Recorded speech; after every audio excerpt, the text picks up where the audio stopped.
1944, occupied France. Over Fortress Europe, standing silent sentry, was the highly developed German radar system. By June, 3 days before D-Day, enemy strength in Holland, Belgium, and France had been increased to 60 divisions. German headquarters expected an invasion, but wasn't sure where. Quite accidentally, the crack 352nd Wehrmacht Division was ordered on beach maneuvers to a sector in Normandy which the Allies secretly picked as Omaha Beach. The Atlantic Wall was being reinforced. Thinking the Allies intended to strike directly across the channel at its narrowest point, the enemy kept strong forces in the area and heavily fortified the Pas-de-Calais coastline. High German brass inspecting fortifications facing England ordered heavier defenses. Ever alert and expecting to drive the invaders back into the sea, the enemy hoped his fortress was impregnable. June 5th, London. The waking metropolis didn't know General Eisenhower had given us the final decision. The invasion of France would start this night. All southern England was a military camp. For days, our troops had been boarding invasion transports. If ever there was a German bomber's paradise, it was a harbor like Portsmouth. What sitting ducks we could have been. But our air forces had cleared the way for invasion. Late in the afternoon before D-Day, Eisenhower, Spotts, and Brereton came to Newbury. At headquarters of the 101st Airborne, they visited with the paratroopers who were getting ready to embark on their hazardous mission. Many of them told their supreme commander that as soon as they dropped in France, everything would be taken care of. But the general and the private weren't kidding each other. As spearhead of the invasion, thousands of airborne troops were going to drop behind enemy lines. Before the first assault takeoff, in each man's ears rang Eisenhower's inspiring order of the day.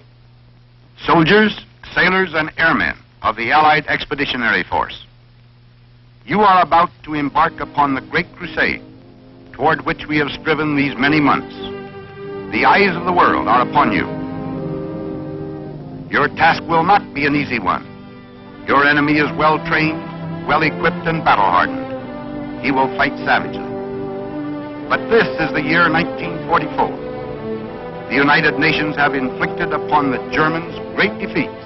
Our air offensive has seriously reduced their strength in the air and their capacity to wage war on the ground. The tide has turned. I have full confidence in your courage, devotion to duty, and skill in battle.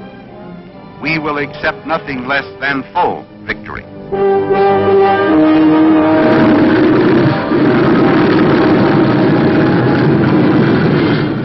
Good luck, and let us all beseech the blessing of Almighty God upon this great and noble undertaking.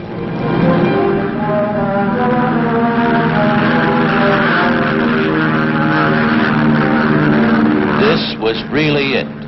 Here we were, the 9th Troop Carriers vaulting the Channel, the vanguard of the Second Front, 1 British and 2 American divisions. Our mission, to drop them behind German fortifications, to flank and secure the invasion zone. Tough young men making history, which some of them would never get a chance to read.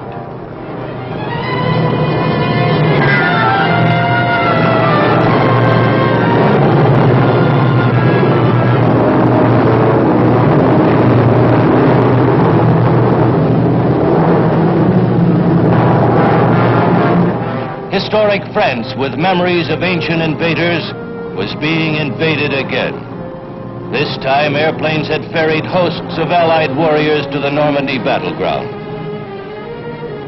The element of surprise was effective as airborne troops, some led by General Matthew Ridgway, dropped in the appointed areas behind the proposed landing beaches.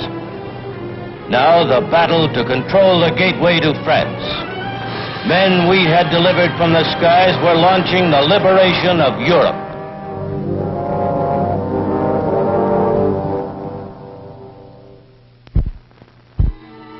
All this time, hundreds of troop-laden invasion craft were leaving England. June saw the highest winds and roughest seas experienced in the English Channel for 20 years. D-Day was no picnic.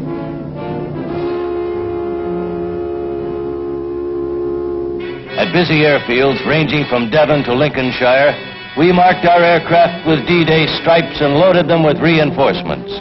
Everything from motorcycles to howitzers and armies of men. Last-minute hookups were ordered. Almost a year ago, we had run a similar glider operation to Sicily. Then, as now, under the watchful eye of men like General Vandenberg, we prepared for the big show. The plan, after a night drop, now called for reinforcements. These slow-moving, unarmed gliders lumbered off and headed for Normandy to accomplish a miracle. We were engaged in more than airlifting troops and weapons. Air power, leading actor in the prelude to invasion, now played another important role in the unfolding drama that was D-Day. Airplanes commanded by Generals Kepner, Anderson, Quesada, and Wayland rolled off British fields to cover and directly support the Allied armies about to hit the beach. The pre-D-Day timetable also called for our planes to warn the French, planes to divert the enemy, planes to smash German radar and communications, planes to attack rail centers, bridges, and airfields. 8,000 planes dispatched to isolate the battle area from the rest of France and help the Allies grab a foothold on Western Europe.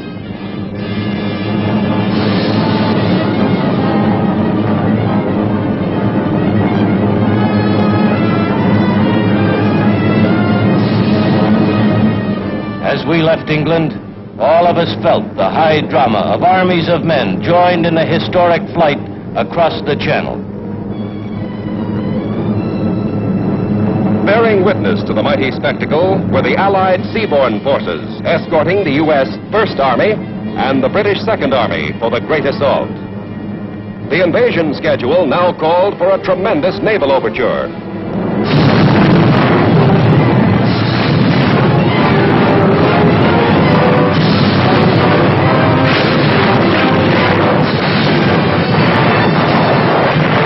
Climaxing the attack, we went in to demolish critical bridges, key roads, and rail arteries leading into the battle area, as well as German radar and fortifications along the coast.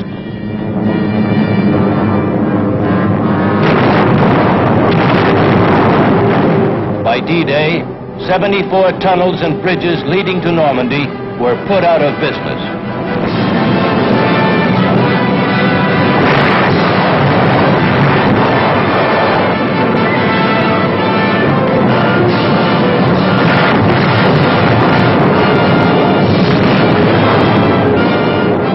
No one would have given our reinforcements and wooden gliders better than an even chance of living through the next hour, much less the next day.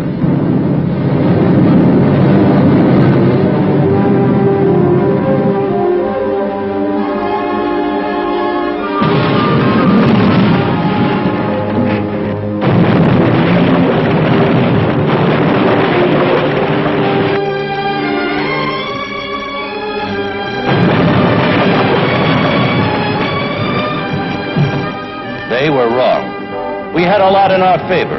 We had mastery of the air. We achieved complete surprise.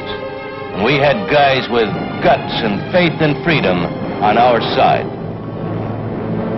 Flying cover over the invasion armada, we watched our guys get ready to hit the beach. Even the Germans didn't interrupt the show.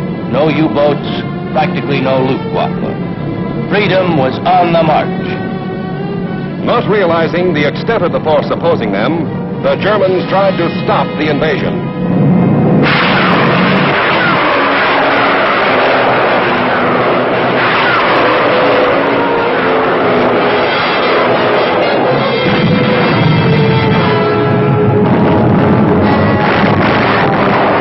General Ike had promised his assault troops, if you see any airplanes, don't worry, they'll be ours. He was right. We were there with a vengeance.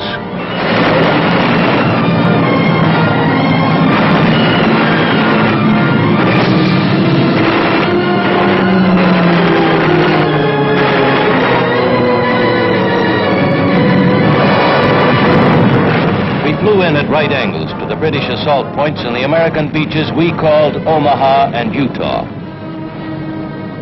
Paving the way, we bombed continuously until minutes before the landing.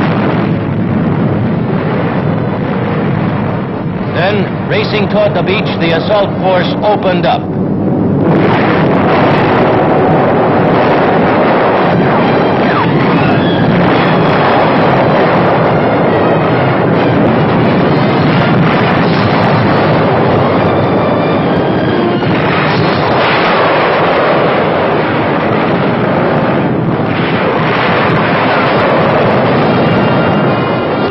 Hour, and waves of free men hit the beach. Normandy, from the Cherbourg Peninsula, eastward to the mouth of the Seine, shook with a tremendous roar of battle.